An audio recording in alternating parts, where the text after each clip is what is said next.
ದಲಿತ ಮಹಿಳೆಯರ ಮೇಲೆ, ಅತಿ ದೊಡ್ಡ ಪ್ರಮಾಣದಲ್ಲಿ ಆದಿವಾಸಿ ಮಹಿಳೆಯರ ಮೇಲೆ ಮತ್ತು ಅಲ್ಪಸಂಖ್ಯಾತ ಮಹಿಳೆಯರ ಮೇಲೆ ಹಲವು ಬಗೆಯ ದಾಳಿಗಳನ್ನು, ಆಕ್ರಮಣಗಳನ್ನ ನಡೆಸ್ತಾ ಇರುವಂಥ ಭಾರತ ಇಂತಹ ಸ್ತ್ರೀ ದ್ವೇಷವನ್ನು ಕಡಿಮೆ ಮಾಡೋದಕ್ಕೆ ಯಾವುದೇ ನಿರ್ದಿಷ್ಟವಾದಂಥ ಕ್ರಮಗಳಿಗೂ ಕೂಡ ಮುಂದಾಗದೇ ಇರುವಂಥದ್ದು ನಿಜಕ್ಕೂ ಆತಂಕದ ವಿಚಾರ ಅಂಥೇಳಿ ಈ ವರದಿ ಹೇಳುತ್ತೆ. ಇದು ಖಂಡಿತವಾಗಿ ಬಹಳ ದೊಡ್ಡ ಕಾಯಿಲೆ, ಇದರ ಬೇರುಗಳು ಬಹಳ ಆಳವಾಗಿದ್ದಾವೆ. ಈ ರೋಗ ವಾಸಿ ಆಗಬೇಕು, ಇದರಿಂದ ನೊಂದಂಥ ಎಲ್ಲರೂ ಗುಣ ಆಗಬೇಕು ಅಂತ ನಾವೆಲ್ಲರೂ ಬಯಸ್ತೀವಿ. ಆದರೆ ಕೇವಲ ನಾವುಗಳು ಹಾಗೆ ಬಯಸೋದ್ರಿಂದಷ್ಟೇ ಈ ರೋಗ ಗುಣ ಆಗೋದಿಲ್ಲ. ಇದಕ್ಕೆ ಖಚಿತವಾದಂಥ ಹೆಜ್ಜೆಗಳನ್ನ ಇಡಬೇಕಾಗತ್ತೆ. ಬಹಳ ದಿಟ್ಟವಾದಂಥ ಕ್ರಮಗಳ ಮೂಲಕ ಇದನ್ನು ನಿಯಂತ್ರಿಸುವಂಥ ಪ್ರಯತ್ನವನ್ನು ಮಾಡಬೇಕಾಗತ್ತೆ. ಈ ದಿನದ ವೀಕ್ಷಕ ಬಂಧುಗಳಿಗೆ ನಮಸ್ಕಾರ. ಇದೇ ವರ್ಷದ ಫೆಬ್ರವರಿಯಲ್ಲಿ ಭಾರತದ ಹೆಮ್ಮೆಯ ಚೆಸ್ ಕ್ರೀಡಾಪಟು ದಿವ್ಯಾ ದೇಶ್ಮುಖ್ ಅವರು ತಮ್ಮ ಇನ್ಸ್ಟಾಗ್ರಾಮ್ ಖಾತೆಯಲ್ಲಿ ತಮ್ಮ ನೋವಿನ ಅನುಭವವೊಂದನ್ನು ದಾಖಲಿಸಿದರು. ಅವರು ಇದರಲ್ಲಿ ಹೇಳ್ತಾರೆ, ನಾನು ಆಟದ ವಿಡಿಯೋಗಳನ್ನು ಆನ್ಲೈನ್ನಲ್ಲಿ ಪೋಸ್ಟ್ ಮಾಡಿದಾಗ ಅದರಲ್ಲಿ ನನ್ನ ಆಟದ ಪ್ರಾವೀಣ್ಯತೆಗಿಂತ, ನನ್ನ ಪ್ರತಿಭೆಗಿಂತ, ಆಟದ ಶೈಲಿಗಿಂತ ಹೆಚ್ಚಿನ ಚರ್ಚೆ ನಾನು ಹೇಗೆ ಕಾಣಿಸ್ತಾ ಇದ್ದೀನಿ, ಯಾವ ಥರದ ಉಡುಪು ಧರಿಸಿದ್ದೀನಿ, ಹೇಗೆ ಮಾತಾಡ್ತಾ ಇದ್ದೀನಿ ಅನ್ನೋದ್ರ ಮೇಲೆ ನಡೆದಿರುತ್ತೆ. ಇದು ನಿಜಕ್ಕೂ ನೋವಿನ ಸಂಗತಿ. ಯಾಕೆ ಈ ರೀತಿ ಮಹಿಳಾ ಕ್ರೀಡಾಪಟುಗಳ ಕುರಿತಾಗಿ ಮಾತ್ರ ಚರ್ಚೆಗಳು ನಡೀತವೆ? ಯಾಕೆ ಅವರ ಪ್ರತಿಭೆ ಹೆಚ್ಚು ಚರ್ಚೆಯ ವಿಷಯ ಆಗದೇನೆ ಅವರ ರೂಪ ಅಥವಾ ಅವರ ನಡವಳಿಕೆ, ಅವರ ಉಡುಪಿನ ಶೈಲಿ ಚರ್ಚೆಯ ವಿಷಯ ಆಗತ್ತೆ ಅನ್ನುವಂಥ ಪ್ರಶ್ನೆಯನ್ನು ಅವ್ರು ಕೇಳಿದ್ದಾರೆ. ಅವರು ಎತ್ತಿರುವಂಥ ಈ ಅನುಭವಕ್ಕೆ ಅನೇಕ ಮಂದಿ ಕ್ರೀಡಾಪಟುಗಳು ತಮ್ಮ ಅನುಭವವನ್ನು ಕೂಡ ಸೇರಿಸಿದ್ದಾರೆ. ಅಷ್ಟು ಮಾತ್ರ ಅಲ್ಲ, ಇಂತಹ ಘಟನೆಗಳು ನಡೀತಾ ಇರೋದ್ರ ಕುರಿತಾದಂಥ ದೊಡ್ಡ ಚರ್ಚೆ ಅವರ ಇನ್ಸ್ಟಾಗ್ರಾಮ್ ಖಾತೆಯ ಈ ಹಂಚಿಕೆಯಿಂದಾಗಿ ಆರಂಭ ಆಗಿದೆ. ಇಂಥ ಘಟನೆ ಇದೊಂದೇ ಅಲ್ಲ. ಭಾರತದ ಮಹಿಳಾ ಕ್ರಿಕೆಟ್ ತಂಡದ ನಾಯಕಿ ಮಿತಾಲಿ ರಾಜ್ ಭಾರತಕ್ಕೆ ಬಹಳ ತೀವ್ರ ಹಣಾಹಣಿಯ ಪಂದ್ಯವೊಂದನ್ನು ಮುಗಿಸ್ಕೊಂಡು ವಾಪಸ್ ಬಂದ ತಕ್ಷಣ ಅವ್ರ ಜೊತೆಗೆ ಮಾಧ್ಯಮದ ಮಿತ್ರರ ಸಂವಾದ ಒಂದು ನಡೆಯುತ್ತೆ. ಆ ಸಂವಾದದಲ್ಲಿ ಅವರನ್ನು ಮುಖ್ಯವಾಗಿ ಕೇಳಲಾಗುವಂಥ ಪ್ರಶ್ನೆ ಏನು ಅಂದರೆ, ಅದೇ ಸಂದರ್ಭದಲ್ಲಿ ವಿದೇಶದಲ್ಲಿ ಆಟದ ಸರಣಿಯಲ್ಲಿರುವಂತಹ ಭಾರತ ಕ್ರಿಕೆಟ್ ತಂಡದ ಪಂದ್ಯದಲ್ಲಿ ಅವರಿಗೆ ಅತ್ಯಂತ ಇಷ್ಟವಾದಂತಹ ಪುರುಷ ಕ್ರೀಡಾಪಟು ಯಾರು ಅನ್ನುವಂಥ ಪ್ರಶ್ನೆಯನ್ನು ಅವ್ರನ್ನ ಕೇಳಲಾಗುತ್ತೆ. ಮಿತಾಲಿ ರಾಜ್ ಅವರು ಈ ಬಗ್ಗೆ ಹೇಳ್ತಾರೆ, ನನ್ನ ಆಟದ ಬಗ್ಗೆ ಅಥವಾ ನನ್ನ ತಂಡದ ಆಟದ ಬಗ್ಗೆ ಪ್ರಶ್ನೆಗಳನ್ನ ನಿರೀಕ್ಷಿಸಿದ್ದ ನನಗೆ ನಮ್ಮನ್ನು ಕೊನೆಗೂ ಪುರುಷ ಆಟಗಾರರಲ್ಲಿ ಯಾರಿಷ್ಟ ಅಂತ ಕೇಳುವಷ್ಟು ಸೀಮಿತವಾದಂಥ ಚೌಕಟ್ಟಿನಲ್ಲೇ ನನ್ನ ದೇಶ ನೋಡುತ್ತೆ ಅಂತ ಗೊತ್ತಾದಾಗ ಬಹಳ ಬೇಸರ ಆಯಿತು ಅಂಥೇಳಿ. ಅದೇ ಥರದಲ್ಲಿ ಭಾರತ ಕ್ರಿಕೆಟ್ ತಂಡದ ಮತ್ತೊಬ್ಬ ಸ್ಫೋಟಕ ಬ್ಯಾಟ್ಸ್ವುಮನ್ ಶೆಫಾಲಿ ಶರ್ಮಾ ಅವರನ್ನು ಇಂದಿಗೂ ಕೂಡ ಬಹುತೇಕ ಕ್ರೀಡಾ ಮಾಧ್ಯಮದ ವರದಿಗಳು ಭಾರತದ ಹರ್ಭಜನ್ ಸಿಂಗ್ ಅವರ ಮಹಿಳಾ version, female version of Harbhajan Singh ಎಂದೇ ಗುರುತಿಸ್ತಾರೆ.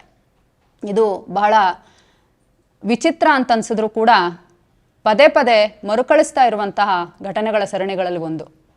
ಇತ್ತೀಚೆಗೆ ಪಶ್ಚಿಮ ಬಂಗಾಳದ RG ಕಾರ್ನಲ್ಲಿ ಒಂದು ಉನ್ನತ ಮಟ್ಟದ ವೈದ್ಯಕೀಯ ಸಂಸ್ಥೆಯಲ್ಲಿ ಸ್ನಾತಕೋತ್ತರ ಪದವಿ ಅಭ್ಯಾಸ ಮಾಡ್ತಿದ್ದಂಥ ಕಿರಿಯ ವೈದ್ಯೆಯ ಅತ್ಯಾಚಾರ ನಡೆಯುತ್ತೆ. ಘಟನೆ ನಡೆದು ಎಷ್ಟೋ ದಿನಗಳ ನಂತರ ಕೂಡ ಅಪರಾಧಿ ಯಾರು ಅನ್ನುವಂಥದ್ದು ಅಲ್ಲಿನ ಹಲವಾರು ದೃಶ್ಯಾವಳಿಗಳಲ್ಲಿ ದಾಖಲಾಗಿದ್ರೂ ಕೂಡ ಅಲ್ಲಿ ಅದರ ಬಂಧನ ಆಗೋದಿಲ್ಲ. ಸುಪ್ರೀಂ ಕೋರ್ಟ್ನ ಮಧ್ಯಪ್ರವೇಶದ ನಂತರ ಕ್ರಮದ ದಿಕ್ಕಿಗೆ ನಡೆಗಳು ಮುಂದುವರಿತವೆ ಅನ್ನುವಂಥದ್ದನ್ನು ನಾವು ನೋಡಿದ್ದೀವಿ. ಇಂತಹ ಹಲವಾರು ಘಟನೆಗಳು ಸಣ್ಣದಾಗಿ ದೊಡ್ಡದಾಗಿ ನಮ್ಮಗಳ ಬದುಕಿನಲ್ಲಿ ಅಥವಾ ನಮ್ಮ ಸುತ್ತಮುತ್ತಲಿನವರ ಬದುಕಿನಲ್ಲಿ, ಸಮಾಜದ ಪ್ರತಿನಿತ್ಯದ ಆಗುಹೋಗಿನಲ್ಲಿ ನಡೀತಾ ಇರ್ತವೆ, ನಮ್ಮ ಗಮನಕ್ಕೆ ಬರ್ತಾ ಇರ್ತವೆ. ಎಲ್ಲೋ ಸ್ನೇಹಿತರೆಲ್ಲ ಒಟ್ಟು ಸೇರಿ ಕೂತಂಥ ಸಂದರ್ಭದಲ್ಲಿ ಒಂದು ಬಹಳ ನಿರುಪದ್ರವಿ ಅಂತೇಳಿ ಕಾಣಿಸುವಂತಹ ಒಂದು ಜೋಕ್ ಅಲ್ಲಿ ಎಲ್ಲರ ಮಧ್ಯದಲ್ಲಿ ಹಂಚಿಕೆ ಆಗತ್ತೆ. ಅದರಲ್ಲಿ ತಂದೆಗೆ ಬಹಳ BP ಕಡಿಮೆ ಆಗಿತ್ತಂತೆ. ತಂದೆ ಮಗನನ್ನು ಕರೆದು ಹೇಳ್ತಾನಂತೆ, ನಿಮ್ಮಮ್ಮ ಎಲ್ಲಿ, ನನಗೆ BP ಲೋ ಆಗ್ತಾ ಇದೆ, ನಿಮ್ಮಮ್ಮನ ಕರಿ BP ನಾರ್ಮಲ್ ಆಗತ್ತೆ ಅಂತ ಹೇಳ್ತಾನಂತೆ.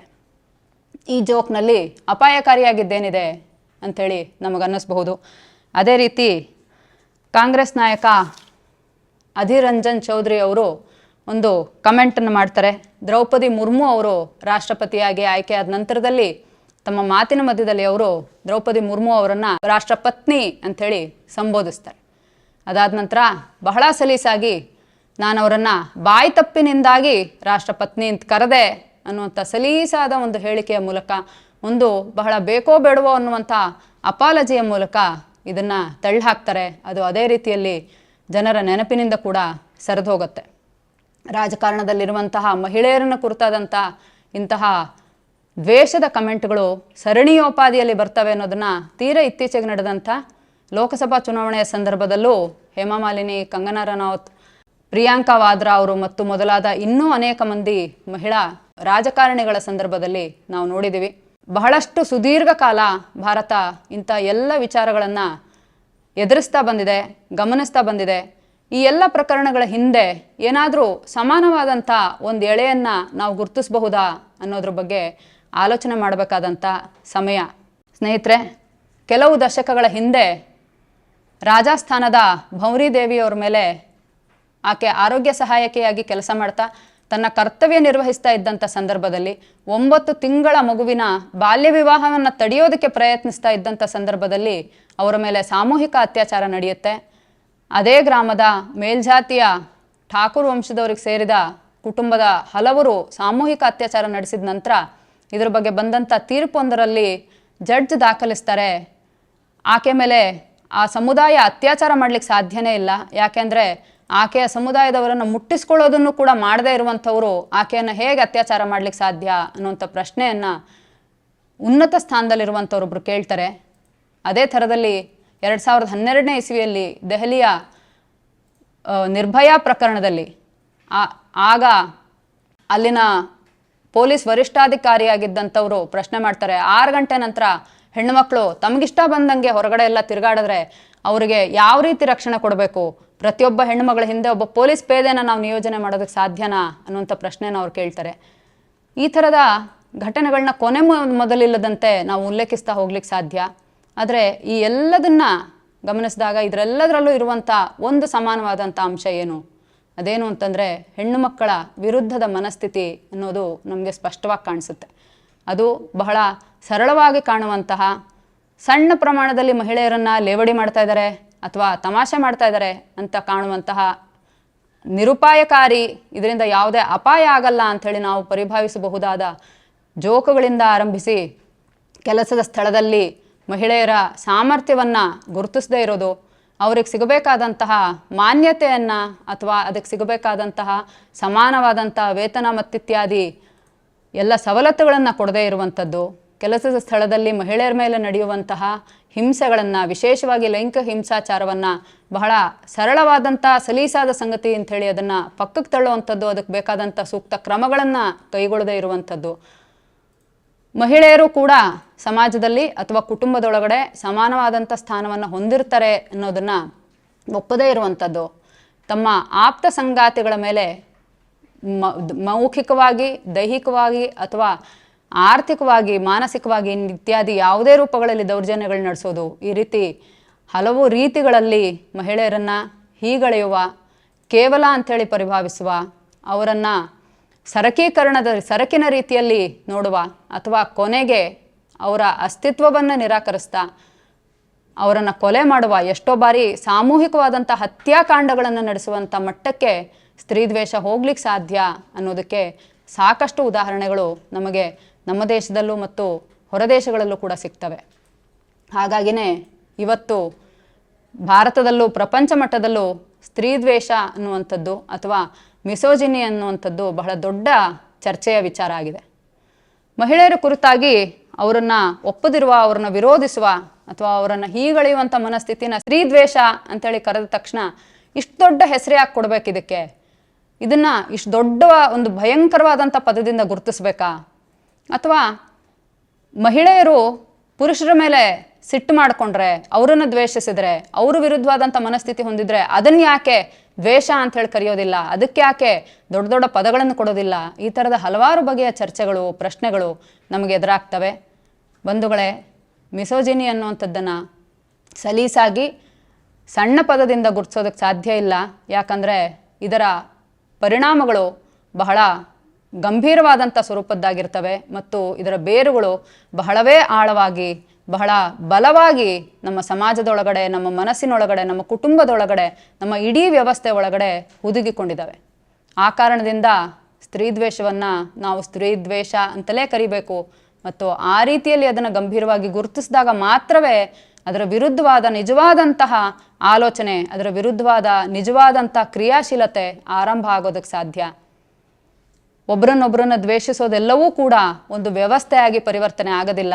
ಒಂದು ಮನೆಯಲ್ಲಿ ಅಣ್ಣ ತಮ್ಮಂದ್ರು ಒಬ್ರನ್ನೊಬ್ರನ್ನ ಇಷ್ಟಪಡದೇ ಇದ್ರೆ, ಅಥವಾ ನೆರೆಹೊರೆಯವರೊಬ್ಬರನ್ನೊಬ್ಬರನ್ನ ದ್ವೇಷಿಸಿದ್ರೆ, ಅಥವಾ ಯಾವುದೋ ಕೆಲಸದ ಸ್ಥಳದಲ್ಲಿ ಪರಸ್ಪರ ಸಹೋದ್ಯೋಗಿಗಳ ಮಧ್ಯದಲ್ಲಿ ಒಳ್ಳೆ ವಾತಾವರಣ ಇಲ್ದಿದ್ರೆ, ಅವೆಲ್ಲವೂ ಕೂಡ ಒಂದು ವ್ಯವಸ್ಥೆಯಾಗಿ ಪರಿವರ್ತನೆ ಆಗೋದಿಲ್ಲ. ಆದರೆ ಹೆಣ್ಣು ಮಕ್ಕಳ ವಿರುದ್ಧವಾದಂಥ ಮನಸ್ಥಿತಿ ನಮ್ಮ ಸಮಾಜದಲ್ಲಿ ಒಂದು ವ್ಯವಸ್ಥೆಯಾಗಿ, ಒಂದು ರಚನೆಯಾಗಿ, ಒಂದು ಸ್ಟ್ರಕ್ಚರ್ ಆಗಿ ಏರ್ಪಟ್ಟಿದೆ ಅನ್ನುವಂಥ ವ್ಯತ್ಯಾಸವನ್ನು ನಾವು ಗುರುತಿಸಲೇಬೇಕು. ಇದು ಮನೆ ಒಳಗಿನಿಂದ ಹಿಡಿದು, ಬೀದಿಗಳಿಂದ ಹಿಡಿದು, ಸಮಾಜದ ಪ್ರತಿಯೊಂದು ಮೂಲೆಗಳಿಂದ ಹಿಡಿದು ದೇಶದ ಸಂಸತ್ ಭವನದ ತನಕ ವ್ಯಾಪಿಸಿರುವಂಥ, ಬಹಳ ಅಗಾಧವಾಗಿ ತನ್ನ ಕಬಂಧ ಬಾಹುಗಳನ್ನ ಚಾಚಿರುವಂಥ ಒಂದು ವ್ಯವಸ್ಥೆ ಅನ್ನೋದನ್ನು ಮೊದಲು ಅಕ್ನಾಲೇಜ್ ಮಾಡಬೇಕಾದ, ಮೊದಲು ಒಪ್ಪಿಕೊಳ್ಳಬೇಕಾದಂಥ ಅಗತ್ಯ ಇದೆ.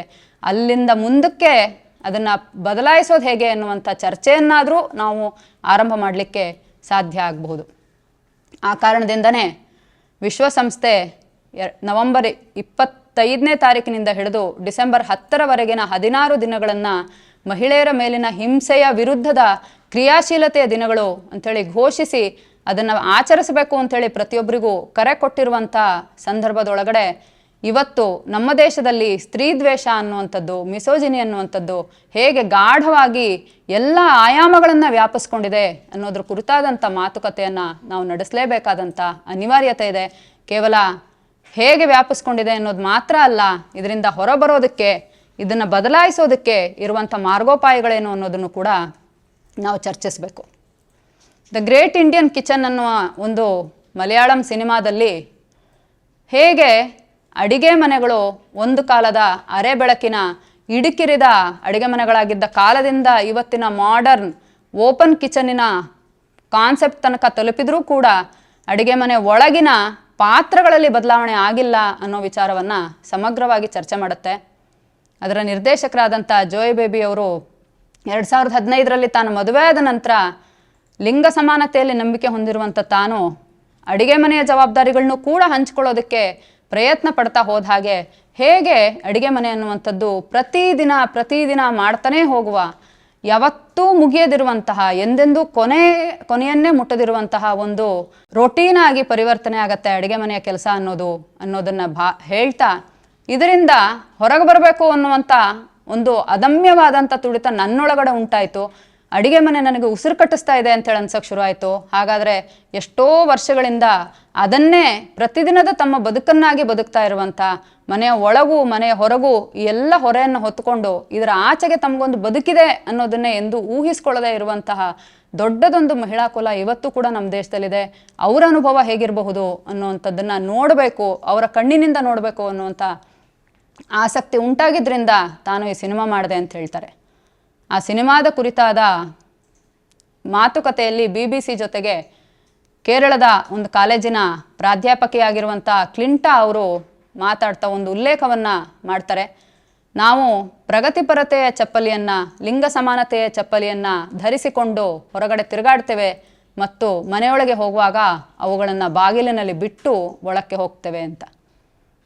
ನಾವು ಮಿಸೋಜಿನಿಯ ಬಗ್ಗೆ, ಸ್ತ್ರೀ ದ್ವೇಷದ ಬಗ್ಗೆ ಮಾತಾಡುವಾಗ ಅದು ಎಲ್ಲೋ ಹೊರಗಡೆ ನಡೀತಾ ಇದೆ.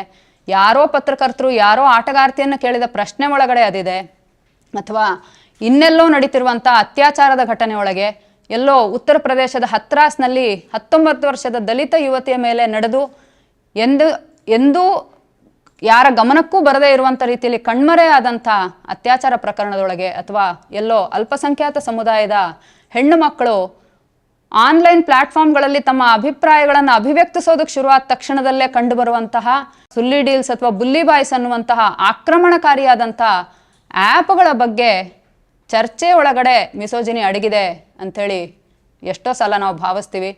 ವಾಸ್ತವ ಹಾಗಿಲ್ಲ. ಸ್ತ್ರೀ ದ್ವೇಷ ಅನ್ನುವಂಥದ್ದು ಎಲ್ಲಿಂದ ಶುರು ಆಗತ್ತೆ, ಎಲ್ಲಿ ತನಕ ವ್ಯಾಪಿಸುತ್ತೆ ಅನ್ನೋದ್ರ ಕುರಿತಾಗಿ ಮಾತುಕತೆಯನ್ನು ನಾವು ನಮ್ಮ ಮನೆಗಳ ಒಳಗಿನಿಂದ, ನಮ್ಮ ಮನಸ್ಸಿನೊಳಗಿನಿಂದ ಆರಂಭ ಮಾಡಬೇಕಾಗತ್ತೆ. ಅಮೇರಿಕದ ಮೆನ್ಸ್ ರಿಸೋರ್ಸ್ ಸೆಂಟರ್ ಅನ್ನುವಂಥ ಒಂದು ಕೇಂದ್ರದಲ್ಲಿ ತನ್ನನ್ನು ತಾನು ವಾಲಂಟಿಯರ್ ಆಗಿ ಗುರುತಿಸ್ಕೊಂಡಿರುವಂತಹ ಡಸ್ಟಿನ್ ದಾಂಡ್ಲೀಕರ್ ಅನ್ನುವಂಥ ಒಬ್ಬ ವ್ಯಕ್ತಿ ತನ್ನ ಅನುಭವವನ್ನು ಬಹಳ ವಿಸ್ತಾರವಾಗಿ ದಾಖಲಿಸ್ತಾನೆ. ನಾನು ಹೆಣ್ಣು ಮಕ್ಕಳನ್ನು ದ್ವೇಷಿಸ್ತಾ ಹುಟ್ಟಲಿಲ್ಲ, ಆದರೆ ಒಬ್ಬ ಸ್ತ್ರೀ ದ್ವೇಷಿಯಾಗಿ ನಾನು ಹೇಗೆ ಬದಲಾದೆ ಅನ್ನುವಂಥದ್ದನ್ನು ಗುರುತಿಸ್ಕೊಳ್ಳೋದಕ್ಕೆ ಬಹಳ ಕಷ್ಟಪಟ್ಟು ಅದನ್ನು ಗುರುತಿಸ್ಕೊಳ್ಳೋ ಪ್ರಯತ್ನವನ್ನು ಮಾಡ್ತಾ ಇದ್ದೀನಿ ಅಂತ ಆತ ಹೇಳ್ತಾನೆ. ಯಾಕಂದರೆ ತನ್ನ ಜೊತೆಗೆ ಸುದೀರ್ಘ ಕಾಲದ ಒಡನಾಟವನ್ನು ಹೊಂದಿದ್ದಂತಹ ತನ್ನ ಬಹಳ ಕಾಲದ ಪ್ರಿಯತಮೆ ನಂತರ ತಾನು ಮದುವೆಯಾದಂಥ ಪತ್ನಿ ಆಕೆಯ ಮೇಲೆ ತಾನು ನಡೆಸ್ತಾ ಇದ್ದಂಥ ಕೌಟುಂಬಿಕ ಹಿಂಸೆಯಿಂದ ಬೇಸತ್ತು ಯಾವ ರೀತಿಯಿಂದಲೂ ಇನ್ನು ಬದಲಾವಣೆ ಸಾಧ್ಯ ಇಲ್ಲ ಅನ್ನುವಂಥ ಹತಾಶೆಯ ಸಂದರ್ಭದಲ್ಲಿ ತನ್ನನ್ನು ಬಿಟ್ಟೋದಾಗ ಅವತ್ತು ನನಗೆ ಗೊತ್ತಾಯಿತು, ನಾನೊಬ್ಬ ಸಹಜವಾದಂಥ ಮನುಷ್ಯನಿಂದ ಒಬ್ಬ ಅಬ್ಯೂಸರ್ ಆಗಿ, ಒಬ್ಬ ಹಿಂಸಕ ವ್ಯಕ್ತಿಯಾಗಿ ಬದಲಾಗಿದ್ದೀನಿ ಅನ್ನೋದು ಅವತ್ತು ಗೊತ್ತಾಯಿತು ಅಂಥೇಳಿ ಡಸ್ಟಿನ್ ದಾಖಲಿಸ್ತಾನೆ. ಹಾಗಾದರೆ ಈ ಪರಿವರ್ತನೆ ಹೇಗಾಯಿತು? ಹೆಣ್ಣು ಮಕ್ಕಳನ್ನು ದ್ವೇಷಿಸ್ತಾ ನಾನು ಹುಟ್ಟಲಿಲ್ಲ, ಆದರೆ ಯಾವ ಮೌಲ್ಯಗಳು ನನ್ನನ್ನು ಒಬ್ಬ ಮಹಿಳಾ ದ್ವೇಷಿಯನ್ನಾಗಿ, ಸ್ತ್ರೀ ದ್ವೇಷಿಯನ್ನಾಗಿ ಪರಿವರ್ತಿಸಿದ್ವು ಅನ್ನೋ ಪ್ರಶ್ನೆಯನ್ನು ಕೇಳ್ಕೊಳ್ತಾ ಆತ ಹೇಳ್ತಾನೆ, 4 ವರ್ಷ ವಯಸ್ಸಿಗೆ ಮೊಟ್ಟ ಮೊದಲ ಬಾರಿ ಚರ್ಚೊಂದರಲ್ಲಿ ಪ್ರವಚನವೊಂದನ್ನು ಕೇಳೋದಕ್ಕೆ ನಾನು ಹೋದೆ. ಸಾಂಪ್ರದಾಯಿಕ ಕ್ರೈಸ್ತ ಕುಟುಂಬದಿಂದ ಬಂದಂಥ ತಾನು ಈ ಪ್ರವಚನವನ್ನು ಮೊಟ್ಟ ಮೊದಲ ಬಾರಿಗೆ ಕೇಳದಲ್ಲಿಂದ ಹಿಡಿದು 24ನೇ ವಯಸ್ಸಿಗೆ ಮದುವೆ ಆಗುವ ತನಕದ 20 ವರ್ಷಗಳಲ್ಲಿ ಪುರುಷರನ್ನು ಹೊರತುಪಡಿಸಿದ್ರೆ ಬೇರೆ ಯಾರೊಬ್ಬರೂ ಕೂಡ ಒಂದೇ ಒಂದು ಧಾರ್ಮಿಕ ಪ್ರವಚನವನ್ನು ನೀಡಿದ್ದನ್ನು ನೋಡಲಿಲ್ಲ. ತನ್ನ ಒಟ್ಟು ಕುಟುಂಬದ ಮನೆ ಒಳಗಡೆ ಮಹಿಳೆಯರನ್ನು ಬಿಟ್ಟರೆ ಬೇರೆ ಯಾರೂ ಕೂಡ ಪುರುಷರಿಗೆ ಮತ್ತು ಈ ಒಟ್ಟು ಕುಟುಂಬಕ್ಕೆ ಸೇವೆ ಸಲ್ಲಿಸಿದ್ದನ್ನು ನಾನು ನೋಡಲಿಲ್ಲ. ಈ ಎಲ್ಲವನ್ನ ನೋಡ್ತಾ ಬೆಳೀತಾ ಯಾವೆಲ್ಲ ಸವಲತ್ತುಗಳು ತನಗೆ ಸಮಾಜದಲ್ಲಿ ಸಿಗ್ತಾ ಇದ್ದಾವೋ ಅವೆಲ್ಲವನ್ನೂ ಕೂಡ ತಾನು ಪಡ್ಕೊಳ್ಳೋದೇ ಸಹಜ. ಪುರುಷರಿಗೆ ಸಿಗಬೇಕಾದಂಥ ಸವಲತ್ತುಗಳು ದೈವ ನಿಯಾಮಕ ಅಂಥೇಳಿ ನಾನು ಭಾವಿಸ್ತಾ ಹೋದೆ ಅಂತ ಆತ ಹೇಳ್ತಾನೆ. ಅಂದರೆ ಮನೆಗಳ ಒಳಗಡೆ, ನಮ್ಮ ಮಕ್ಕಳ ಮನಸ್ಸುಗಳ ಒಳಗಡೆ ನಾವು ಬಿತ್ತಾ ಇರುವಂಥ ಮೌಲ್ಯಗಳು, ನಮ್ಮ ಧಾರ್ಮಿಕ ಆಚರಣೆಗಳು, ನಮ್ಮ ಸಂಪ್ರದಾಯಗಳು ಯಾವ ರೀತಿಯಲ್ಲಿ ನಿಧಾನವಾಗಿ ಮಹಿಳಾ ವಿರೋಧಿ ಮನಸ್ಥಿತಿಯನ್ನು ಬೆಳೆಸ್ತಾ ಹೋಗ್ತವೆ, ಸ್ತ್ರೀ ದ್ವೇಷವನ್ನು ಬಿತ್ತಾ ಹೋಗ್ತವೆ ಅನ್ನೋದ್ರ ಬಗ್ಗೆ ಬಹಳ ಸೂಕ್ಷ್ಮತೆಯಿಂದ ಆಲೋಚಿಸಬೇಕಾದಂಥ ಅಗತ್ಯ ಇದೆ. ನಮ್ಮ ಶಾಲಾ ಶಿಕ್ಷಣ ವ್ಯವಸ್ಥೆ ಆಗಲಿ, ನಮ್ಮ ಕುಟುಂಬದ ಒಳಗಿನ ಕಲಿಕೆಯ ವ್ಯವಸ್ಥೆ ಆಗಲಿ, ನಾವು ಪ್ರತಿದಿನದ ನಮ್ಮ ವ್ಯವಹಾರದ ಮೂಲಕ ನಾವು ಕಲಿಸ್ತಾ ಹೋಗುವಂಥ ವ್ಯವಸ್ಥೆ ಆಗಲಿ, ಎಲ್ಲೂ ಕೂಡ ಸಣ್ಣ ಪ್ರಮಾಣದಲ್ಲೂ ಲಿಂಗ ಸಮಾನತೆಯ ಆಶಯವನ್ನೂ ಕೂಡ ಪರಿಚಯಿಸೋದಿಲ್ಲ ಅನ್ನೋದನ್ನು ನಾವು ಮತ್ತೆ ಮತ್ತೆ ಗಮನಿಸಬೇಕು. ಇವತ್ತಿಗೂ ಸ್ವಾತಂತ್ರ್ಯದ ನಂತರ ಇಷ್ಟು ವರ್ಷಗಳಾದ ನಂತರವೂ ಕೂಡ ಶಾಲೆಯಲ್ಲಿ ಸಮಾನತೆಯನ್ನು ತರುತ್ತೆ ಅಂತೇಳಿ ಹೇಳಲಾಗುವಂತಹ ಯೂನಿಫಾರ್ಮ್ ಏನಿದೆಯೋ, ಶಾಲಾ ಸಮವಸ್ತ್ರ ಏನಿದೆಯೋ, ಅದು ಹೆಣ್ಣು ಮಕ್ಕಳಿಗೂ ಮತ್ತು ಗಂಡು ಹುಡುಗರಿಗೂ ಬೇರೆ ಬೇರೆದೇ ಆಗಿದೆ ಅನ್ನೋದು ವಿಚಿತ್ರ ಅಂತ ನಮ್ಗೆ ಯಾರಿಗೂ ಯಾಕೆ ಅನ್ಸೋದಿಲ್ಲ. ಜೆಂಡರ್ ನ್ಯೂಟ್ರಲ್ ಆದಂಥ ಸಮವಸ್ತ್ರಗಳನ್ನು ಪರಿಚಯಿಸೋ ಕೆಲಸವನ್ನು ಇವತ್ತಿನ ತನಕ ಕೂಡ ಭಾರತದ ಸರ್ಕಾರವಾಗಲಿ ರಾಜ್ಯಗಳ ಸರ್ಕಾರಗಳಾಗಲಿ ಮಾಡದೇ ಇರುವಂಥ ಸಂದರ್ಭದಲ್ಲಿ ಸಮವಸ್ತ್ರಗಳು ಸಮಾನತೆಯನ್ನು ಹೇಗೆ ಕಲಿಸೋದಕ್ಕೆ ಸಾಧ್ಯ ಮಕ್ಕಳಿಗೆ? ಕೆಲವು ವರ್ಷಗಳ ಹಿಂದೆ 14 ವರ್ಷದ ಮಕ್ಕಳಿಗಾಗಿ CBSE ಬೋರ್ಡ್ ನಡೆಸಿದಂಥ ಪರೀಕ್ಷೆ ಒಂದರಲ್ಲಿ ಒಂದು ಪ್ಯಾರಾಗ್ರಾಫ್ ಆಧರಿಸಿದ ಪ್ರಶ್ನೆಗಳಿಗೆ ಉತ್ತರಿಸಬೇಕು ಅಂಥೇಳಿ ಪ್ರಶ್ನೆ ಕೇಳಲಾಗಿತ್ತು. ಆ ಪ್ಯಾರಾಗ್ರಾಫ್ ಹೇಳುತ್ತೆ, ಯಾಕೆ ಇವತ್ತು ಸಮಾಜದೊಳಗಡೆ ಮಹಿಳೆಯರ ಮೌಲ್ಯ ಕುಸಿತಾ ಇದೆ, ಯಾಕೆ ಹೆಣ್ಣು ಮಕ್ಕಳು ಹೆಚ್ಚು ಅಗೌರವಕ್ಕೊಳಗಾಗ್ತಾ ಇದ್ದಾರೆ ಅಂಥೇಳಿ ಆ ಪ್ಯಾರಾಗ್ರಾಫ್ ವಿವರಿಸ್ತಾ ಹೋಗುತ್ತೆ. ಅಂತಿಮವಾಗಿ ಆ ಒಂದು ಪಠ್ಯ ಕೊಡುವಂಥ ತೀರ್ಪೇನು ಅಂತಂದರೆ, ಗಂಡಸರ ಮಾತುಗಳನ್ನು ಹೆಣ್ಣು ಮಕ್ಕಳು ಕೇಳೋದು ನಿಲ್ಲಿಸಿರೋದ್ರಿಂದ, ಗಂಡಂದಿರ ಮಾತುಗಳಿಗೆ ಹೆಣ್ಣು ಮಕ್ಕಳು ಬದ್ಧರಾಗಿ ನಡ್ಕೊಳ್ಳೋದೇ ಇರೋದ್ರಿಂದ ಸಮಾಜದೊಳಗಡೆ ಅವರ ಗೌರವ ಕಡಿಮೆ ಆಗಿದೆ. ಮಕ್ಕಳಾಗಲಿ ಕೆಲಸದವರಾಗಲಿ ಅವರನ್ನು ಗೌರವಿಸ್ತಾ ಇಲ್ಲ, ಹೊರಗಿನವರು ಅವರನ್ನು ಗೌರವಿಸ್ತಾ ಇಲ್ಲ. ಆದ್ದರಿಂದ ಇವತ್ತಿನ ಹೆಣ್ಣು ಮಕ್ಕಳಿಗೆ ಬೇಕಾಗಿರುವಂಥದ್ದು ಎಂಪವರ್ಮೆಂಟ್ ಅಲ್ಲ, ಬದಲಿಗೆ ಅವರಿಗೆ ಅವರ ಜಾಗವನ್ನು ತೋರಿಸುವಂಥ ಅವಶ್ಯಕತೆ ಇದೆ. ಹೆಣ್ಣು ಮಕ್ಕಳಿಗೆ ಅವರ ಸ್ಥಾನ ಏನು ಅನ್ನೋದನ್ನು ತೋರಿಸುವಂಥ ಅವಶ್ಯಕತೆ ಇದೆ ಅನ್ನುವಂಥ ತೀರ್ಪನ್ನು ಕೊಡುವಂಥ ಇಂಥ ಪಠ್ಯಕ್ರಮವನ್ನು ಒಂದು ರಾಷ್ಟ್ರೀಯ ಮಟ್ಟದ ಪಠ್ಯದ ಬೋರ್ಡ್ ಅದನ್ನು ಪರೀಕ್ಷೆಯಲ್ಲಿ ಪರಿಚಯಿಸುತ್ತೆ. ಈ ಪರೀಕ್ಷೆ ಬರೆದು ಬಂದಂಥ ವಿದ್ಯಾರ್ಥಿಗಳು ಮತ್ತು ಅವರ ಪೋಷಕರೇನೆ ಈ ಬಗ್ಗೆ ಪ್ರತಿಭಟನೆ ಧ್ವನಿಯನ್ನು ಎತ್ತಿದ ನಂತರದಲ್ಲಿ ಇದರ ಬಗ್ಗೆ ಬಹಳ ವಿಸ್ತಾರವಾದಂಥ ಚರ್ಚೆ ಸಂಸತ್ತಿನಲ್ಲೂ ಕೂಡ ಆಗಿನ ವಿರೋಧ ಪಕ್ಷದ ನಾಯಕಿಯಾಗಿದ್ದಂಥ ಸೋನಿಯಾ ಗಾಂಧಿ ಅವರು ಎತ್ತಿದ ನಂತರದಲ್ಲಿ ಬೋರ್ಡ್ ಇದನ್ನು ಮರುಪರಿಶೀಲಿಸುತ್ತೆ ಮತ್ತು ಕೊನೆಗೆ ಆ ಪಠ್ಯವನ್ನು ತೆಗೆದುಹಾಕ್ತೀವಿ ಅಂಥೇಳಿ ಹೇಳೋದು ಮಾತ್ರ ಅಲ್ಲದೆ ಕ್ಷಮೆ ಕೇಳಿ ಆ ಪಠ್ಯಕ್ಕಿದ್ದಂಥ ಅಷ್ಟು ಅಂಕಗಳನ್ನು ಎಲ್ಲ ವಿದ್ಯಾರ್ಥಿಗಳಿಗೂ ಕೊಡುತ್ತೆ. ಇಷ್ಟು ಆಳವಾದ ಮಟ್ಟದಲ್ಲಿ ಪ್ರತಿದಿನದ ನಮ್ಮ ಓದಿನಲ್ಲಿ, ನಮ್ಮ ಕಲಿಕೆಯಲ್ಲಿ, ನಮ್ಮಗಳ ಮಧ್ಯದಲ್ಲಿ ತುಂಬಿರುವಂತಹ ಸ್ತ್ರೀ ದ್ವೇಷವನ್ನು ಹೋಗ್ಲಾಡಿಸ್ಲೇಬೇಕಾದಂಥ ಸಮಯ ಈಗಾಗಲೇ ಬಹಳ ಕಾಲದ ಹಿಂದೆಯೇ ಬಂದು ಹೋಗಿದೆ. ಈಗಾದರೂ ನಾವು ಅದರ ಬಗ್ಗೆ ಗಂಭೀರವಾದಂಥ ಚಿಂತನೆಯನ್ನು ಮತ್ತು ಏನು ಮಾಡಬೇಕಾಗಿದೆ ಇದಕ್ಕಾಗಿ ಈ ನಿಟ್ಟಿನಲ್ಲಿ ಅನ್ನುವಂಥ ಆಲೋಚನೆಯನ್ನು ಮಾಡಬೇಕಾಗಿದೆ. ಈಗಾಗಲೇ ಪ್ರೊಫೆಸರ್ ಕ್ಲಿಂಟಾ ಅವರು ಹೇಳಿದ ಉಲ್ಲೇಖದ ಹಾಗೆ ನಾವು ಲಿಂಗ ಸಮಾನತೆಯ ಚಪ್ಪಲಿಗಳನ್ನು ಹೊರಗೆ ಧರಿಸಿ ತಿರುಗಾಡಿದ್ರೆ ಮಾತ್ರ ಸಾಕಾಗಲ್ಲ, ಅದನ್ನು ನಮ್ಮ ಬದುಕಿನೊಳಕ್ಕೂ ಹೇಗೆ ಅಳವಡಿಸ್ಕೊಳ್ಬೇಕು ಅನ್ನುವಂಥದ್ರ ಬಗ್ಗೆ ನಿಜವಾಗಿ ಆಲೋಚನೆಗೆ ಇದಕ್ಕಿಂತ ಸೂಕ್ತವಾದ ಸಮಯ ಇರಲಿಕ್ಕಿಲ್ಲ. ಬಂಧುಗಳ ಕೌಟುಂಬಿಕ ಹಿಂಸೆ ಅನ್ನುವಂಥದ್ದು, ಮನೆಗಳ ಒಳಗಡೆ ನಡೀತಿರುವಂಥ ಹಿಂಸೆ ಅನ್ನುವಂಥದ್ದು ದಿನೇ ದಿನೇ ಹೆಚ್ಚಾಗ್ತಾನೆ ಹೋಗ್ತಾ ಇದೆ ಅನ್ನೋದು ಬಹಳ ಆತಂಕಕಾರಿಯಾದಂಥ ಸಂಗತಿ. ಶಿಕ್ಷಣದ ಜೊತೆಗೆ ಮಹಿಳೆಯರು ಸ್ವಾವಲಂಬಿಗಳಾಗ್ತಾ ಹೋದ ಹಾಗೆ, ಸಮಾಜ ಆಧುನಿಕತೆಯ ಕಡೆಗೆ ಚಲಿಸ್ತಾ ಹೋದ ಹಾಗೆ ಸಮಾನತೆ ಬರ್ತಾ ಹೋಗುತ್ತೆ. ಅದರಲ್ಲಿ ಲಿಂಗ ಸಮಾನತೆ ಕೂಡ ಸೇರಿರುತ್ತೆ. ಜಾತಿ ಅಥವಾ ಧರ್ಮ ಅಥವಾ ವರ್ಗ ಅಥವಾ ವರ್ಣದ ಆಧಾರದ ಮೇಲೆ ಮನುಷ್ಯರನ್ನು ಪ್ರತ್ಯೇಕಿಸಿ ನೋಡುವಂಥ ಮನೋಭಾವ ಬದಲಾಗತ್ತೆ ಅಂತ ನಿರೀಕ್ಷಿಸಲಾಗಿತ್ತು. ಸ್ವಾತಂತ್ರ್ಯ ಚಳುವಳಿಯ ಸಂದರ್ಭದಲ್ಲಿ ಈ ಎಲ್ಲ ಬಗೆಯ ಆಶಯಗಳನ್ನಿಟ್ಕೊಂಡು ಈ ಎಲ್ಲ ಕ್ರಮಗಳ ಮೂಲಕ ನಿಧಾನವಾಗಿ ಭಾರತದ ಸಮಾಜದ ಮನಸ್ಥಿತಿಯಲ್ಲಿ ಆಲೋಚನಾ ಕ್ರಮದಲ್ಲಿ ಬದಲಾವಣೆ ತರಬಹುದು ಅಂಥೇಳಿ ಆಶಿಸಲಾಗಿತ್ತು. ಆದರೆ ಸ್ವಾತಂತ್ರ್ಯದ ನಂತರದ ಇಷ್ಟು ಸುದೀರ್ಘ ವರ್ಷಗಳ ಕೊನೆಯಲ್ಲಿ ನಿಂತು ನಾವು ನೋಡಿದಾಗ ನಮಗೆ ಕಾಣಿಸುತ್ತೆ ನಾವಿನ್ನೂ ಹೋಗಬೇಕಾದಂಥ ಹಾದಿ ಬಹಳ ದೂರ ಇದೆ. ನಾವಿನ್ನೂ ಒಂದು ಕತ್ತಲ ಸುರಂಗದ ಮಧ್ಯಭಾಗದಲ್ಲಿದ್ದೀವಿ. ನಮಗಿನ್ನು ಬೆಳಕಿನ ಕಿರಣಗಳು ಕಾಣಬೇಕು ಅಂದರೂ ಕೂಡ ಬಹಳ ಸುದೀರ್ಘದ ಹಾದಿಯನ್ನು ನಾವು ಕ್ರಮಿಸಬೇಕು ಅಂಥೇಳಿ. ಯಾಕಂದರೆ ಇಷ್ಟೆಲ್ಲ ವರ್ಷಗಳ ನಂತರ ಇವತ್ತು ಕೂಡ ಇತ್ತೀಚೆಗೆ ನಡೆದಂಥ ಅಧ್ಯಯನವೊಂದು ತೋರಿಸೋ ಹಾಗೆ ಮತ್ತು NCRBಯ ಅಂಕಿಅಂಶಗಳು ತೋರಿಸೋ ಹಾಗೆ 30% ಮಹಿಳೆಯರು ತಾವು ಮನೆಗಳ ಒಳಗೆ ಹಿಂಸೆಗೆ ಗುರಿಯಾಗ್ತಾ ಇದ್ದೀವಿ ಅಂಥೇಳಿ ಹೇಳ್ಕೊಂಡಿದ್ದಾರೆ. ಇದರಲ್ಲಿ ಕರ್ನಾಟಕದವರಾಗಿ ನಾವು ಆತಂಕ ಪಡೋದಕ್ಕೆ ಇನ್ನೂ ಒಂದು ದೊಡ್ಡ ಕಾರಣ ಇದೆ. ರಾಷ್ಟ್ರೀಯ ಸರಾಸರಿಗಿಂತ ಕರ್ನಾಟಕದ ಹೆಣ್ಣು ಮಕ್ಕಳು ಆಪ್ತ ಸಂಗಾತಿಗಳಿಂದ ಹಿಂಸೆಗೊಳಗಾಗ್ತಾ ಇರುವಂಥ ಪ್ರಮಾಣ ಬಹಳ ಜಾಸ್ತಿ ಇದೆ.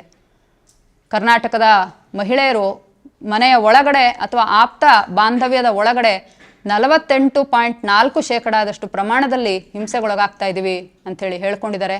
ಮತ್ತು ಇದು ದೈಹಿಕವಾದಂಥ ಹಿಂಸೆಯಿಂದ ಹಿಡಿದು ಮಾರಣಾಂತಿಕವಾದಂಥ ದಾಳಿಗಳಿಂದ ಹಿಡಿದು ಲೈಂಗಿಕವಾದಂಥ, ಆರ್ಥಿಕವಾದಂಥ, ಮಾನಸಿಕವಾದಂಥ ಹಿಂಸೆಯವರೆಗೆ ಹಲವು ಆಯಾಮಗಳನ್ನು ಇದು ಹೊಂದಿದೆ. ಇದಿಷ್ಟು ಮಾತ್ರ ಅಲ್ಲ, ಆಪ್ತ ಸಂಬಂಧದೊಳಗಡೆ ಕೇವಲ ಹಿಂಸೆ ಮಾಡೋದು ಮಾತ್ರ ಅಲ್ಲದೆ ಅತ್ಯಂತ ಭೀಕರವಾದಂಥ ರೀತಿಯಲ್ಲಿ ಹೆಣ್ಣು ಮಕ್ಕಳನ್ನು ಕೊಲೆ ಮಾಡುವಂಥ ಘಟನೆಗಳು ಕೂಡ ದಿನೇ ದಿನೇ ಜಾಸ್ತಿ ಆಗ್ತಾ ಇದ್ದಾವೆ. ಕರ್ನಾಟಕದಲ್ಲಿ 2024 ಇನ್ನು ಮುಗಿಯೋದಕ್ಕೆ ಮುಂಚೆನೇ ಈಗಾಗಲೇ ಇಂತಹ 7 ಪ್ರಕರಣಗಳು ದಾಖಲಾಗಿದ್ದಾವೆ. 3 ದಿನಗಳ ಹಿಂದೆ ಅಸ್ಸಾಂನಿಂದ ಬಂದಂಥ 19 ವರ್ಷದ ಯುವತಿಯನ್ನು ಬೆಂಗಳೂರಿನಲ್ಲಿ 21 ವರ್ಷದ ಕೇರಳದ ಆಕೆಯ ಪ್ರಿಯಕರ ಕೊಲೆ ಮಾಡಿದ್ದಾನೆ ಅನ್ನುವಂಥ ಘಟನೆಯನ್ನು ನಾವು ನೋಡ್ತಾ ಇದ್ದೀವಿ. ಕೊಲೆ ಮಾಡಿದ ನಂತರ ಆಕೆಯನ್ನು ತುಂಡು ಮಾಡುವಂಥ 2 ದಿವಸ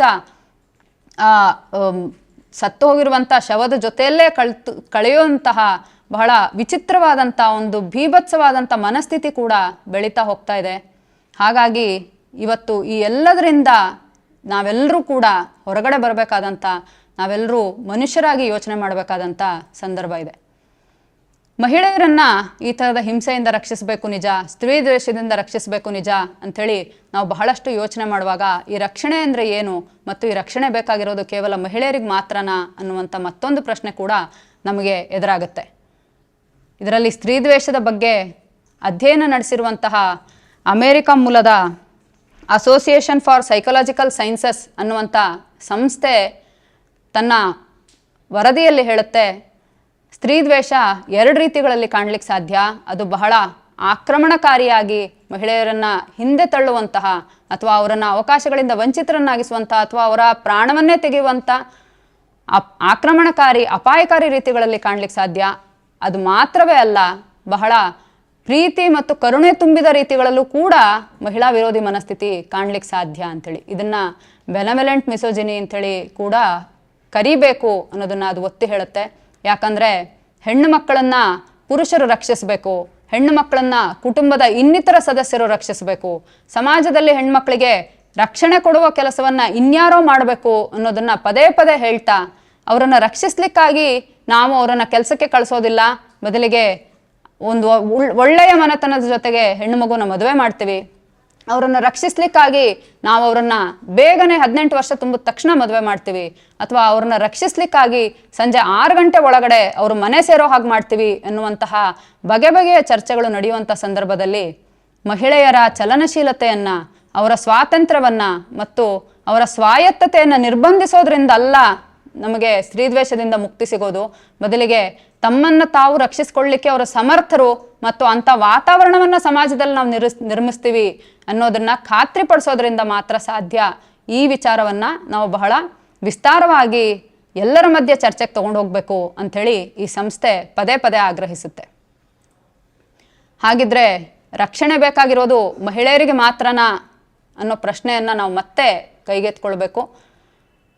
ಡಸ್ಟಿನ್ ಅವರು ತಮ್ಮ ಬರಹದಲ್ಲಿ ಹೇಳೋ ಹಾಗೆ, ಒಂದು ವೇಳೆ ಮೆನ್ಸ್ ರೈಟ್ಸ್ ಆಕ್ಟಿವಿಸ್ಟ್ ಅಂಥೇಳಿ ಇರುವಂತಹ ಎಲ್ಲರೂ ಕೂಡ ನಿಜವಾದ ರೀತಿಯಲ್ಲಿ ಸರಿಯಾದ ದಿಕ್ಕಿನಲ್ಲಿ ಪ್ರಯತ್ನ ಪಟ್ಟಿದ್ದೇ ಆದರೆ ಅವರು ರಕ್ಷಣೆ ಕೊಡಬೇಕಾಗಿರುವಂಥದ್ದು ಪುರುಷರು ಸ್ತ್ರೀದ್ವೇಷದ ಹೊರೆಯಿಂದ ತಮ್ಮನ್ನು ತಾವು ಕಳ್ಕೊಳ್ತಾ ಇದ್ದಾರೆ, ತಾವು ಒಂಟಿಗಳಾಗ್ತಾ ಇದ್ದಾರೆ, ತಮ್ಮ ಬದುಕೇನು ಅನ್ನೋದನ್ನ ಅರ್ಥ ಮಾಡ್ಕೊಳಕ್ಕಾಗ್ದೇ ನರಳ್ತಾ ಇದ್ದಾರೆ, ಅವರನ್ನ ಇದರಿಂದ ಹೊರಗೆ ತರೋದ್ರ ಮೂಲಕ ಅವರಿಗೆ ರಕ್ಷಣೆ ಕೊಡಬೇಕು ಅಂಥೇಳಿ ಅವ್ರು ಆಗ್ರಹಿಸ್ತಾರೆ. ಯಾಕಂದರೆ ಸ್ತ್ರೀದ್ವೇಷ ಅನ್ನುವಂಥದ್ದು ಎರಡಲಗಿನ ಕತ್ತಿ. ಅದು ಒಂದು ಕಡೆ ಹೆಣ್ಣು ಮಕ್ಕಳನ್ನ ಕತ್ತರಿಸಿದ್ರೆ ಮತ್ತೊಂದು ಕಡೆ ಯಾರು ಆ ಸ್ತ್ರೀದ್ವೇಷವನ್ನು ಹೊತ್ತುಕೊಂಡಿದ್ದಾರೋ ಅವರನ್ನೂ ಕೂಡ ಕತ್ತರಿಸುತ್ತೆ ಅನ್ನೋದನ್ನು ನಾವು ಅರ್ಥ ಮಾಡ್ಕೊಳ್ಬೇಕು. ಬಂಧುಗಳೇ, ಸ್ತ್ರೀದ್ವೇಷ ಅನ್ನುವಂಥದ್ದು, ಮಿಸೋಜಿನಿ ಅನ್ನುವಂಥದ್ದು ಸಮಾಜದ ಮುಂದಿಡುವಂಥ ತಪ್ಪು ಕಲ್ಪನೆಗಳಲ್ಲಿ ಕೇವಲ ಮಹಿಳೆಯರನ್ನು ಕುರಿತಾದಂಥ ತಪ್ಪು ಕಲ್ಪನೆಗಳು ಮಾತ್ರ ಇಲ್ಲ, ಪುರುಷರನ್ನು ಕುರಿತಾದಂತಹ ಅನೇಕ ಸಿದ್ಧ ಮಾದರಿಗಳು ಕೂಡ ಇದರ ಭಾಗವಾಗಿ ಚಲಾವಣೆ ಆಗ್ತಾ ಇದ್ದಾವೆ. ಪುರುಷರು ಅಂದರೆ ಅವರು ಸೂಪರ್ ಮ್ಯಾನ್ಗಳಾಗಿರಬೇಕು, ಪುರುಷರು ಅಂದರೆ ಅವರು ಮ್ಯಾಚೋ ಮ್ಯಾನ್ಗಳಾಗಿರಬೇಕು, ಅವರೆಂದೆಂದಿಗೂ ಅಳಬಾರ್ದು, ತಮ್ಮ ನೋವುಗಳನ್ನು ಯಾರ ಜೊತೆಲೂ ಹಂಚ್ಕೊಳ್ಬಾರ್ದು, ತಮ್ಮ ಸಮಸ್ಯೆಗಳನ್ನು ಹಂಚಿಕೊಂಡು ಅದಕ್ಕೆ ಪರಿಹಾರವನ್ನು ಕೇಳುವಂಥವರು ಬಹಳ ದುರ್ಬಲರಾದಂಥವರು, ಅಂಥವ್ರನ್ನ ಯಾರು ಅಭಿಮಾನಿಸಬಾರ್ದು. ಈ ಥರದ ಬಗೆಯ ಪೂರ್ವಾಗ್ರಹಗಳಿಂದ ಕೂಡಿದಂತಹ ತಪ್ಪಾದಂತಹ ಸಿದ್ಧ ಮಾದರಿಗಳು ಇಂದು ಇಡೀ ಪುರುಷ ಜಗತ್ತಿನ ಮೇಲೆ, ಪುರುಷ ಕುಲದ ಮೇಲೆ ಬಹಳ ದೊಡ್ಡ ಹೊರೆಯಾಗಿ ಪರಿಣಮಿಸಿದಾವೆ. ಈ ಕಾರಣಕ್ಕಾಗಿ ತಮ್ಮ ಉತ್ತಮ ಬಾಂಧವ್ಯವನ್ನು ಕಳೆದುಕೊಳ್ತಾ ಯಾರೊಂದಿಗೂ ತಮ್ಮ ನೋವುಗಳನ್ನ ಹಂಚ್ಕೊಳ್ಳೋಕ್ಕಾಗದೇ ಒಂಟಿಗಳಾಗಿ ಖಿನ್ನತೆಗೆ ಗುರಿಯಾಗ್ತಾ ಇರುವಂಥವರು, ಆತಂಕ ಮುಂತಾದ ಮಾನಸಿಕ ಕಾಯಿಲೆಗಳಿಗೆ ಗುರಿಯಾಗ್ತಾ ಇರುವಂಥವರು ಇವತ್ತು ಪ್ರಪಂಚದಲ್ಲಿ ಬಹಳ ದೊಡ್ಡ ಸಂಖ್ಯೆಯಲ್ಲಿದ್ದಾರೆ ಅನ್ನುವಂಥದ್ದನ್ನು ಹಲವಾರು ಅಧ್ಯಯನಗಳು ತೋರಿಸ್ತವೆ. ಹಾಗಿದ್ರೆ ಇದರ ನೊಗವನ್ನು ಹೊತ್ತಿರುವಂತಹ ಮಹಿಳೆಯರು ಮತ್ತು ಮತ್ತೊಂದೆಡೆ ಇದರ ನೊಗವನ್ನು ತಮಗೇ ಗೊತ್ತಿಲ್ಲದಂತೆ ಹೊತ್ತಿರುವಂಥ ಪುರುಷರು ಇಬ್ಬರೂ ಕೂಡ ಇದರಿಂದ ಬಿಡುಗಡೆ ಆಗಬೇಕು ಅಂತಂದರೆ ಇದನ್ನು ಹೇಗೆ ಸರಿಪಡಿಸಬೇಕು ಅನ್ನೋದ್ರ ಬಗ್ಗೆ ಆಲೋಚನೆ ಮಾಡಲೇಬೇಕಾಗಿದೆ. ಇಂಗ್ಲೆಂಡ್ನಲ್ಲಿ ಮಿಸೋಜಿನಿಯ ಕುರಿತಾದಂಥ ಬಹಳ ದೊಡ್ಡ ಚರ್ಚೆಗಳು ವಿಸ್ತಾರವಾಗಿ ನಡೆದ ನಂತರದಲ್ಲಿ ಆಕ್ರಮಣಕಾರಿ ಸ್ತ್ರೀದ್ವೇಷವನ್ನು ತಡೆಯೋದಕ್ಕೆ ನಿರ್ದಿಷ್ಟವಾದಂಥ ಕಾನೂನಿನ ನಡೆಗಳು ಅನ್ನುವಂಥ ದಿಕ್ಕಿನಲ್ಲಿ ವಿಶೇಷ ಉಪಕ್ರಮವನ್ನು ಅವರು ಕೈಗೊಂಡಿದ್ದಾರೆ ಅಂಥೇಳಿ ಎಕನಾಮಿಕ್ ಟೈಮ್ಸ್ ವರದಿ ಮಾಡುತ್ತೆ.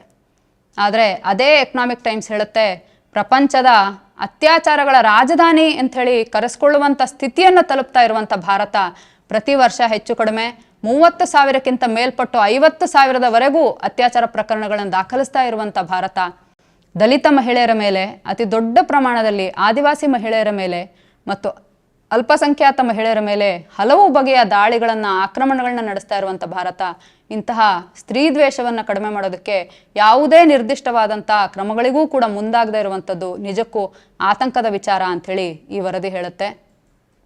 ಇದು ಖಂಡಿತವಾಗಿ ಬಹಳ ದೊಡ್ಡ ಕಾಯಿಲೆ, ಇದರ ಬೇರುಗಳು ಬಹಳ ಆಳವಾಗಿದ್ದಾವೆ.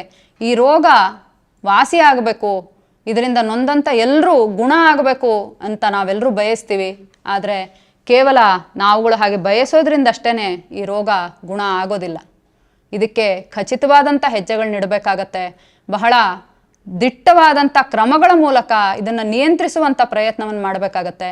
ಆ ದಿಕ್ಕಿನಲ್ಲಿ ಏನಾಗಬೇಕು ಅನ್ನೋದ್ರ ಬಗ್ಗೆ ಚಿಂತನೆ ಮಾಡಬೇಕು ಅಂತಂದರೆ ಇದೇ ನವೆಂಬರ್ 25ರಿಂದ ಡಿಸೆಂಬರ್ 10ರವರೆಗೆ ನಡೀತಿರುವಂತಹ ಮಹಿಳೆಯರ ಮೇಲಿನ ಹಿಂಸೆಯ ವಿರುದ್ಧದ ಕ್ರಿಯಾಶೀಲತೆಯ 16 ದಿನಗಳ ಸಂದರ್ಭದಲ್ಲಿ ಸರ್ಕಾರಗಳು ಇದನ್ನು ಬಹಳ ಗಂಭೀರವಾದಂಥ ವಿಚಾರವನ್ನಾಗಿ ಪರಿಗಣಿಸಬೇಕು. ಯಾಕೆ ಭಾರತದೊಳಗಡೆ ಅಥವಾ ಭಾರತದ ಇನ್ಯಾವುದೇ ರಾಜ್ಯಗಳ ಒಳಗಡೆ ಲಿಂಗಭೇದವನ್ನು, ಲಿಂಗಾಧಾರಿತ ದೌರ್ಜನ್ಯಗಳನ್ನು, ಲೈಂಗಿಕ ಹಿಂಸೆಯನ್ನು ಮತ್ತು ಸ್ತ್ರೀದ್ವೇಷವನ್ನು ಬಹಳ ಗಂಭೀರವಾದಂಥ ಸಾಮಾಜಿಕ ಪಿಡುಗು ಅಂಥೇಳಿ ಘೋಷಿಸುವಂಥ ಕೆಲಸವನ್ನು ಯಾಕೆ ಮಾಡಬಾರ್ದು? ಇದರಿಂದ ತೊಂದರೆಗೊಳಗಾಗ್ತಿರುವಂಥ ಎಲ್ಲರೂ ಧ್ವನಿ ಎತ್ತೋದಕ್ಕೆ ಬೇಕಿರುವಂಥ ವೇದಿಕೆಗಳನ್ನು ಯಾಕೆ ನಿರ್ಮಾಣ ಮಾಡಬಾರ್ದು? ಸಮಾಜದೊಳಗಡೆ ಈ ಪೂರ್ವಾಗ್ರಹಗಳು, ತಪ್ಪು ಕಲ್ಪನೆಗಳು ಆಮೂಲಾಗ್ರವಾಗಿ ನಿವಾರಣೆ ಆಗುವಂಥ ದಿಕ್ಕಿಗೆ ಬೇಕಿರುವಂಥ ಬಹಳ ವಿಸ್ತಾರವಾದಂಥ ಪ್ರಚಾರ ಆಂದೋಲನಗಳನ್ನು, ಅರಿವಿನ ಕಾರ್ಯಕ್ರಮಗಳನ್ನು ಯಾಕೆ ಕೈಗೆತ್ಕೊಳ್ಬಾರ್ದು ಅನ್ನುವಂಥದ್ದು ಇವತ್ತು ನಾವೆಲ್ಲರೂ ನಮ್ಮ ಮುಂದಿಟ್ಕೊಳ್ಬೇಕಾದಂಥ ಮತ್ತು ಸರ್ಕಾರದ ಮುಂದಿಡಬೇಕಾದಂಥ ಬಹಳ ಗಂಭೀರವಾದಂಥ ಪ್ರಶ್ನೆಯಾಗಿದೆ, ಆಗ್ರಹ ಆಗಿದೆ. ಹಾಗಾಗಿ ಇವತ್ತಿನ ಈ ಸನ್ನಿವೇಶದೊಳಗಡೆ ಇದು ನಮ್ಮೆಲ್ಲರ ಮುಂದಿರುವಂಥ ಸಮಸ್ಯೆ ಅನ್ನೋದನ್ನು ನಾವು ಅರ್ಥ ಮಾಡ್ಕೊಳ್ಬೇಕು. ಸ್ತ್ರೀದ್ವೇಷ ಅಥವಾ ಮಹಿಳಾ ವಿರೋಧಿ ಮನಸ್ಥಿತಿ, ಮಿಸೋಜಿನಿ ಅನ್ನುವಂಥದ್ದು ಎಲ್ಲೋ ನಮ್ಮಿಂದ ಹೊರಗಡೆ ಇಲ್ಲ, ಅದು ನಮ್ಮೊಳಗಡೆ ಇದೆ, ನಮ್ಮನ್ನು ಆವರಿಸ್ಕೊಂಡಿದೆ ಮತ್ತು ನಮ್ಮನ್ನು ನಿಯಂತ್ರಿಸ್ತಾ ಇದೆ. ನಾವು ಬದುಕೋದನ್ನು ಹೇಗೆ ಬದುಕ್ತೀವಿ, ಹೇಗೆ ಇದರಲ್ಲಿ ಸಾರ್ಥಕ್ಯವನ್ನು ಕಂಡುಕೊಳ್ತೀವಿ ಅನ್ನುವಂಥದ್ದನ್ನು ಇವತ್ತು ಸ್ತ್ರೀದ್ವೇಷ ನಿಯಂತ್ರಿಸುವಂಥ ಮಟ್ಟಕ್ಕೆ ವಾತಾವರಣ ಹದಗೆಟ್ಟಿದೆ. ಆಗಿರೋದ್ರಿಂದ ಇದರಿಂದ ಹೊರಗೆ ಬರೋದಕ್ಕೆ ನಾವೆಲ್ಲರೂ ನಮ್ಮ ಕೈಲಾದ ಎಲ್ಲ ರೀತಿಗಳಲ್ಲಿ ಪ್ರಯತ್ನಿಸ್ತೀವಿ ಅನ್ನುವಂಥ ಒಂದು ಧ್ಯೇಯವನ್ನು ನಾವು ಮುಂದಿಟ್ಕೊಳ್ಬಹುದಾ, ಅಂಥ ಒಂದು ಪ್ರತಿಜ್ಞೆಯನ್ನು ನಾವೆಲ್ಲರೂ ಕೈಗೊಳ್ಳಬಹುದಾ, ಮತ್ತು ಈ ದಿಕ್ಕಿನಲ್ಲಿ ಸರ್ಕಾರ ಕೂಡ ಮುಂದಡಿ ಇಡಬೇಕು ಅನ್ನುವಂತಹ ಒತ್ತಾಯವನ್ನು ಹೇರುವಂತಹ ಒಂದು ಹೆಜ್ಜೆಯನ್ನು ನಾವೆಲ್ಲರೂ ಸೇರಿ ಮುಂದಿಡಬಹುದಾ ಅನ್ನೋ ಆಲೋಚನೆ ನಮ್ಮಲ್ಲಿ ಆರಂಭ ಆಗಲಿ ಅಂತೇಳಿ ಹಾರೈಸ್ತಾ ಈ ಮಾತುಕತೆಯನ್ನು ಇಲ್ಲಿಗೆ ಮುಕ್ತಾಯಗೊಳಿಸೋಣ. ಧನ್ಯವಾದ. ಮತ್ತಷ್ಟು ವಿಶೇಷ ವಿಡಿಯೋಗಳನ್ನು ನೋಡಲು ಮತ್ತು ಹೊಸ ವಿಡಿಯೋಗಳ ಬಗ್ಗೆ ತಿಳಿಯಲು ಈ ದಿನ .com ಯೂಟ್ಯೂಬ್ ಚಾನೆಲ್ ಸಬ್ಸ್ಕ್ರೈಬ್ ಮಾಡಿ ಮತ್ತು ಬೆಲ್ ಐಕಾನ್ ಕ್ಲಿಕ್ ಮಾಡಿ.